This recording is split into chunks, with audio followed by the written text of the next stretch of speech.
नमस्कार दोस्तों, सोने चांदी की इस नगरी में आपका स्वागत है। आप देख रहे हैं देहरी गोल्ड चैनल। आज हम इस बुलेटिन में एक एनालिसिस करने वाले हैं कि सोने और चांदी की कीमतों में लगातार गिरावट क्यों आ रही है, यह गिरावट कब तक जारी रहेगी और क्या यह सोना चांदी में इन्वेस्ट करने का सही समय है। और यदि आप ज्वेलरी के हिसाब से सोना चांदी खरीदने का मन बना रहे हैं तो यह आपके लिए समय बिल्कुल अनुकूल है। आप बेझिझक इस समय खरीदारी कर सकते हैं या फिर खरीदारी कुछ समय के लिए टालने की जरूरत है। इस सब के बारे में हम इस बुलेटिन में बात करेंगे, तो इस वीडियो को आप अंत तक देखिएगा। दोस्तों, अंतर्राष्ट्रीय बाजार में पिछले 7 महीने के निचले स्तर पर सोने चांदी की कीमतें आ गई हैं। सोने की कीमतों में भारी गिरावट देखने को मिल रही है। IBJA के नेशनल सेक्रेटरी सुरेंद्र मेहता के अनुसार घरेलू बाजार में कीमतें 54,600 रुपए प्रति 10 ग्राम तक आ सकती हैं। फेस्टिव सीजन शुरू होने से पहले गोल्ड और सिल्वर की कीमतों में मंगलवार को जोरदार गिरावट देखने को मिली। अमेरिकी डॉलर की मजबूती और अमेरिकी डॉलर इंडेक्स 11 महीने के हाई पर पहुंच जाने से इसका दबाव घरेलू और इंटरनेशनल मार्केट में गोल्ड और सिल्वर की कीमतों पर भी आया है और यह 7 महीने के निचले स्तर पर आ गई हैं। ग्लोबल मार्केट में भी गोल्ड की कीमत में भारी गिरावट देखने को मिल रही है। यह लगभग $1815 प्रति औंस के निचले स्तर तक पहुंच गई है। इसका असर भारतीय बाजार पर भी हुआ है और प्रति 10 ग्राम 995 गोल्ड 56,448 रुपये तक आ गया।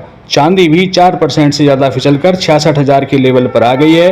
अमेरिका में फंडिंग अरेंज करने के लिए पैनिक सेलिंग हो रही है। यह रुकने के बाद गोल्ड की कीमत एक बार फिर से बढ़ेगी। ऐसे में खरीदारी का अवसर है। इस समय आप सोने और चांदी की खरीदारी बेझिझक होकर के कर सकते हैं। केडिया कमोडिटी के प्रमुख अजय केडिया ने बताया है कि अमेरिकी ब्याज दरों में एक लंबे समय तक ऊंचाई पर रहने की लगातार चिंताओं के बीच डॉलर में व्यापक मजबूती और हायर ट्रेजरी बिल्ड के कारण, जबकि घरेलू और इंटरनेशनल मार्केट में सिल्वर और गोल्ड की कीमतें 7 महीने के निचले स्तर पर आ गई। दोस्तों, कई कमोडिटी एक्सपर्ट का मानना है कि सिल्वर और गोल्ड की कीमतें मुख्य रूप से अमेरिकी डॉलर इंडेक्स के 11 महीने के रिकॉर्ड उच्च स्तर पर चढ़ने के कारण दबाव में हैं और इसलिए लगातार सोने और चांदी की कीमतें घट रही हैं। अभी आने वाले कुछ दिनों में सोने और चांदी के भाव में और ज़्यादा गिरावट आने की आशंका जताई जा रही है। तो यह आप अपने रिस्क पर ऐसा करेंगे कि आप अभी रुक सकते हैं सोना चांदी की में अगर इन्वेस्ट करने के बारे में सोच रहे हैं। वैसे तो ये बिल्कुल सही वक्त है, आप इस समय कर लीजिएगा, क्योंकि अभी फेस्टिव सीजन आने वाला है। पहले दशहरा आएगा, फिर दीपावली आएगी, फिर शादी और ब्याह का जो सीजन है वह शुरू हो जाएगा।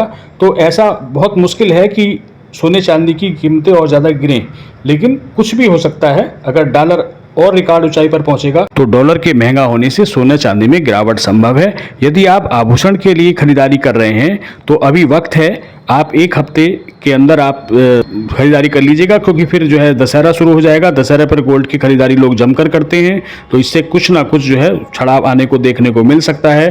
तो आप अभी सोने और चांदी की, और यदि आप धार्मिक रूप से अभी सोना चांदी नहीं खरीदना चाहते तो एक सप्ताह बाद जब आपके नवदुर्गे शुरू हो जाएंगे तो नवरात्रों में आप खरीदारी बेझिझक कर सकते हैं। यह सबसे पूरे साल का सबसे अच्छा वक्त चल रहा है जब आप सोने चांदी में इन्वेस्टमेंट कर सकते हैं और आभूषण भी खरीद सकते हैं। दोस्तों, इस वीडियो में इतना ही। हम जल्द एक नया बुलेटिन लेकर के आपके सामने आ रहे हैं। तब तक आप चैनल को सब्सक्राइब कर लीजिएगा, वीडियो को लाइक और शेयर करना ना भूलिएगा। आपका बहुत बहुत धन्यवाद।